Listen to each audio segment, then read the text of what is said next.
ایک غلط فہمی یہ پائی جاتی ہے کہ جب تک اذانیں ہوتی رہیں، اذان نہیں، اذانیں ہوتی رہیں، کھاتے پیتے رہیں، ایک مسجد کی اذان ختم ہوئی، دوسرے کی، تیسرے کی، چوتھے کی، جناب کھائے چلے جا رہے ہیں۔ اب ہوتا کیا ہے، اذان ہوتی ہے جب سحری کا وقت ختم ہو جاتا ہے، اس وقت۔ اذانوں کا مطلب یہ نہیں کہ ایک اذان کے وقت کھا سکتے ہیں، درست مسئلہ یہ ہے کہ سحری کا وقت ختم ہوتے ہی کھانے پینے سے رک جانا ہے۔ اب نہیں کھا سکتے، اب اور وقت شروع ہو گیا، اب اگر کھائیں گے تو روزہ کیسے ہوگا؟ تو اذانوں کے وقت کا انتظار نہیں کیا جائے گا، بلکہ ٹائم پتہ ہونا چاہیے کہ آج کی تاریخ میں میرے شہر میں، میرے گاؤں میں سحری کا وقت جو ہے کب ختم ہو رہا ہے۔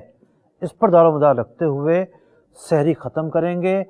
اذانیں سحری کا وقت ختم ہونے کے بعد دی جاتی ہیں، سحری کے لیے ان کا انتظار نہیں کریں گے، اور نہ ہی اذان کا سحری سے تعلق ہے۔